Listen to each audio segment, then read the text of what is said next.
사랑하는 성도 여러분, 3월 4일 수요일 우리 새벽기도에 오신 여러분을 그리스도 이름으로 환영합니다. 우리 다 같이 사도신경으로 우리의 신앙을 고백하겠습니다. 나는 전능하신 아버지 하나님 천지의 창조주를 믿습니다. 나는 그의 유일하신 아들 우리 주 예수 그리스도를 믿습니다.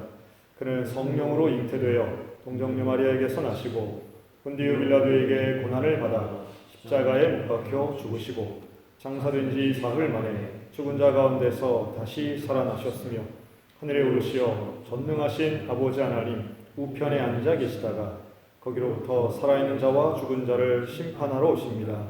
나는 성령을 믿으며 거룩한 공교회와 성도의 교제와 죄를 용서받는 것과 몸의 부활과 영생을 믿습니다.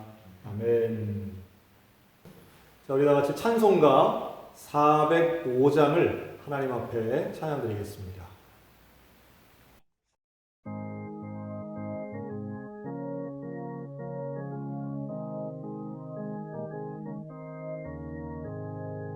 주의 친절한 발에 안기세 우리 마음이 평안하리니 항상 기쁘고 복이 되겠네. 영원하신 발에 안기세 주의 발에 흙으신 발에 안기세 주의 발에 영원하신 발에 안기세 날이 갈수록 주의 사랑이 두루 광명하게 비치고 천성 가는 길 편히 가리니 영원하신 발에 안기세 주의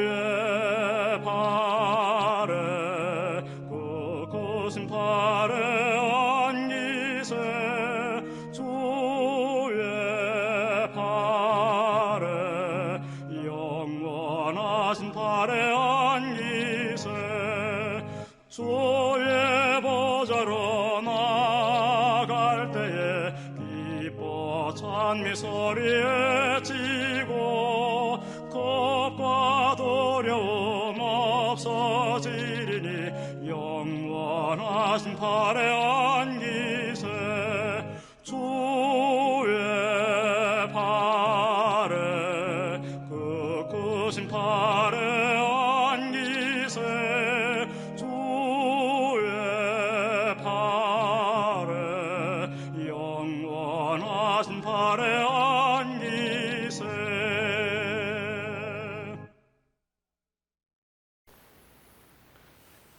오늘은 고린도후서 7장을 보겠습니다. 고린도후서 7장 1절부터 10절까지 말씀을 우리 한 절씩 교독하겠습니다. 그런즉 사랑하는 자들아 이 약속을 가진 우리는 하나님을 두려워하는 가운데서 거룩함을 온전히 이루어 육과 영의 온갖 더러운 것에서 자신을 깨끗하게 하자. 아무도 우리를 용서하라. 우리는 아무에게도 불의를 행하지 않고 아무에게도 해롭게 하지 않고 아무에게도 속욕게 하지 않으려니와. 내가 이 말을 하는 것은 너희를 정죄하려고 하는 것이 아니라 내가 이전에 말하였거니와 너희가 우리 마음에 있어 함께 죽고 함께 살고자 함이라. 나는 너희를 위하여 담대한 것도 많고 너희를 위하여 자랑하는 것도 많으니 내가 너희의 모든 말 가운데서도 위로가 가득하고 기쁨이 넘치는도다. 우리가 마게도냐에 이르렀을 때에도 우리 육체가 편하지 못하였고 사방으로 환난을 당하여 밖으로는 다툼이요 안으로는 두려움이었노라.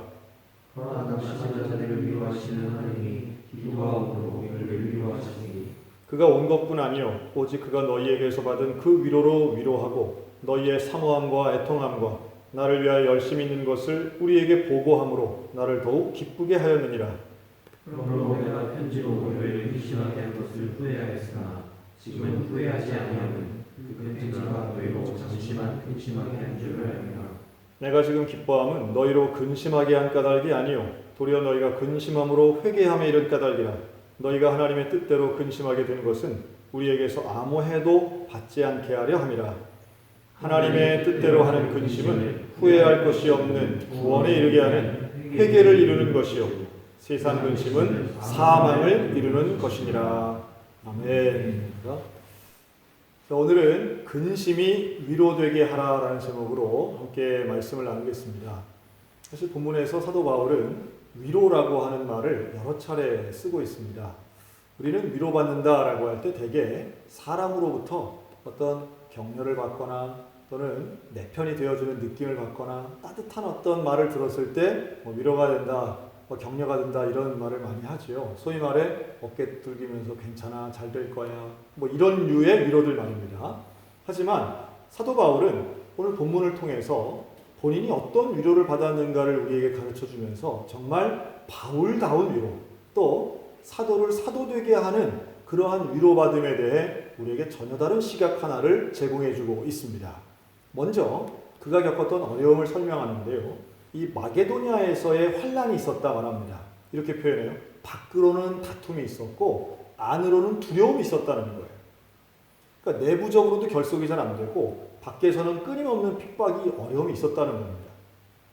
참 그럴 때 힘들죠. 이 리더가 어려운 것은 내부 결속도 잘 안 되면서 밖의 일도 잘 안 될 때 참 고민에 빠질 수밖에 없는데요. 근데 그때 바울이 큰 위로를 받는데 누구를 통해 받느냐 하면 디도를 통해서 받습니다. 이 디도가 가져온 편지가 바울에게는 큰 위로가 되는데요.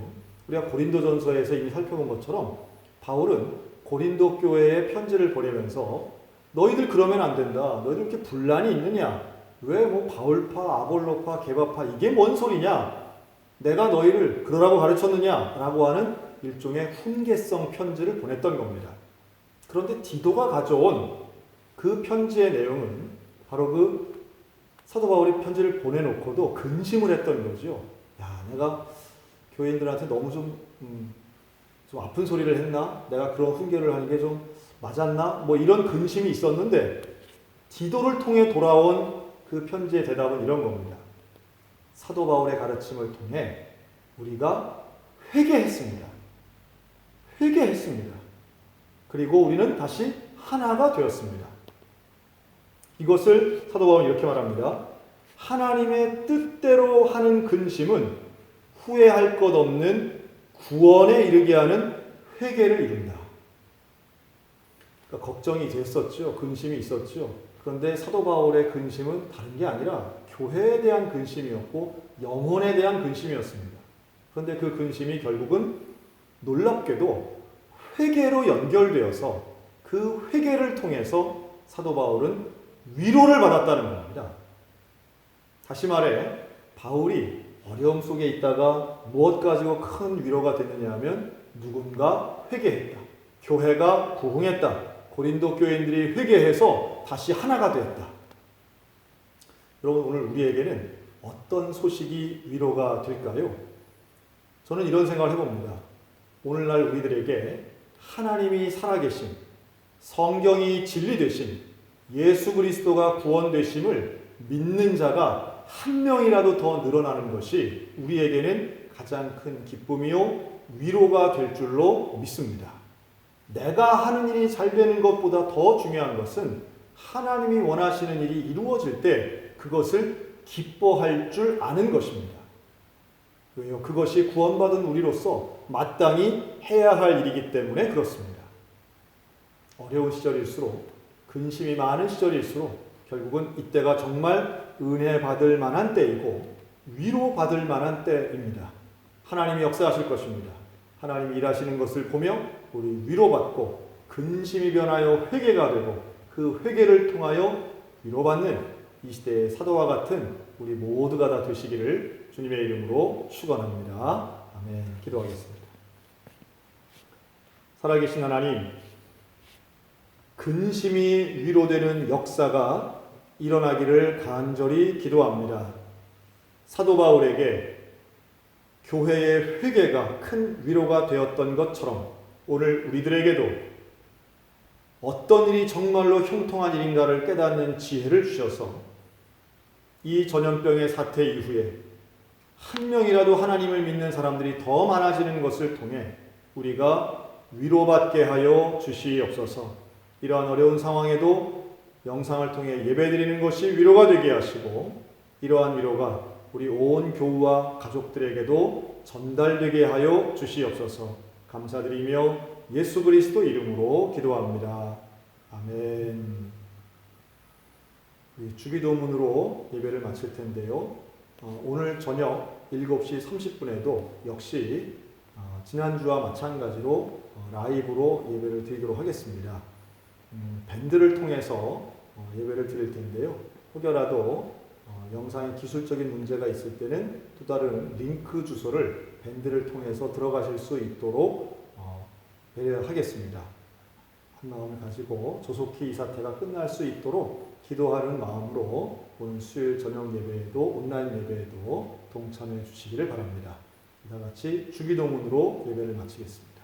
하늘에 계신 우리 아버지, 아버지의 이름을 거룩하게 하시며 아버지의 나라가 오게 하시며 아버지의 뜻이 하늘에서와 같이 땅에서도 이루어지게 하소서. 오늘 우리에게 일용할 양식을 주시고 우리가 우리에게 잘못한 사람을 용서하여 준 것 같이 우리 죄를 용서하여 주시고 우리를 시험에 빠지지 않게 하시고 악에서 구하소서. 나라와 권능과 영광이 영원히 아버지의 것입니다. 아멘.